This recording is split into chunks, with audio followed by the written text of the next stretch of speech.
The goal of the International Space Station's Expedition 38 is to conduct science research that's not possible on Earth, and to learn what it will take to protect the human explorers who will make voyages of discovery beyond low Earth orbit in the years to come. We need such flights to understand how to make a long-term existence of a human being in space safer. So the crew members are test subjects for dozens of experiments to quantify the physical effects and test countermeasures to reduce or reverse those effects. For example, scientists are working to find out if certain foods can stop the loss of bone mass. That's where we're looking at the ratio between animal proteins and potassium and how that affects bone loss. And so the idea is that if we can figure out what that right ratio is, we might be able to minimize the bone loss through just nutrition.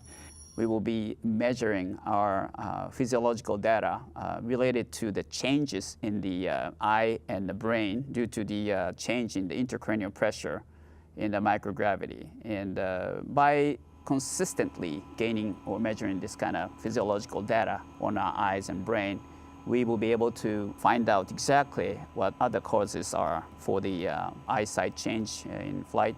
For another example, the research isn't just on the physical effects of being in space, though.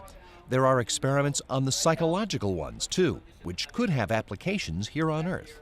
But if we're studying psychological aspects, they can be used not just in space exploration, but can be propagated and applied to human relations in general, and are much more in demand in various areas of our human activity, human life.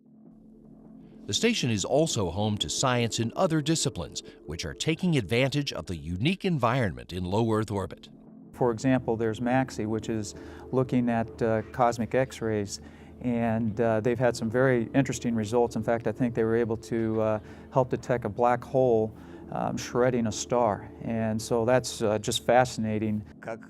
If we grow a crystal on board the station, the crystal will be of perfect shape. Crystals are used in the laser industry, in pharmacology, and huge protein molecules, which are very important in healthcare. We're also looking at how pathogens interact with cells in a micro-G environment. And then on the other side of that, we have experiments where we're looking at how things burn, how things combust in space, so we can better understand why things ignite, how things burn, and then better understand how to keep materials from burning in whatever the situation may be. Station crew members will attend to a whole range of science experiments during their stay on board.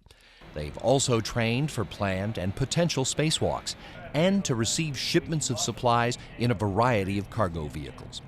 By February, they'll be ready to watch some of another international gathering, the Winter Olympics in the Russian city of Sochi.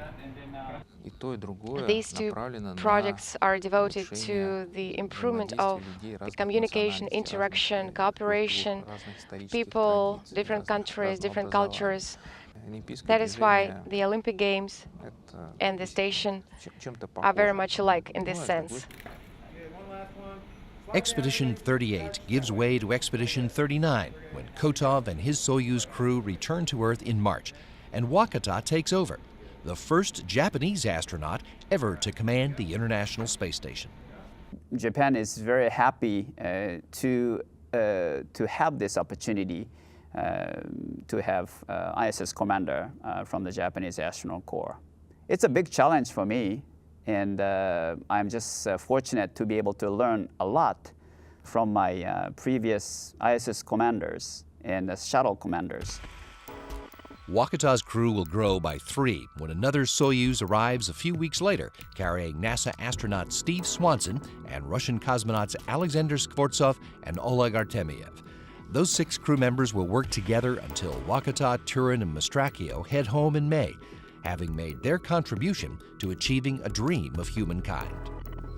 We want to go out and see what's out there. We want to know more about things, and we can't just do that through robotic systems. We have to send people to to see things up close and personal. So I think it's very, very important to get folks into low Earth orbit. It's very, very important to get folks beyond low Earth orbit. And this is just one small step in that long, long journey.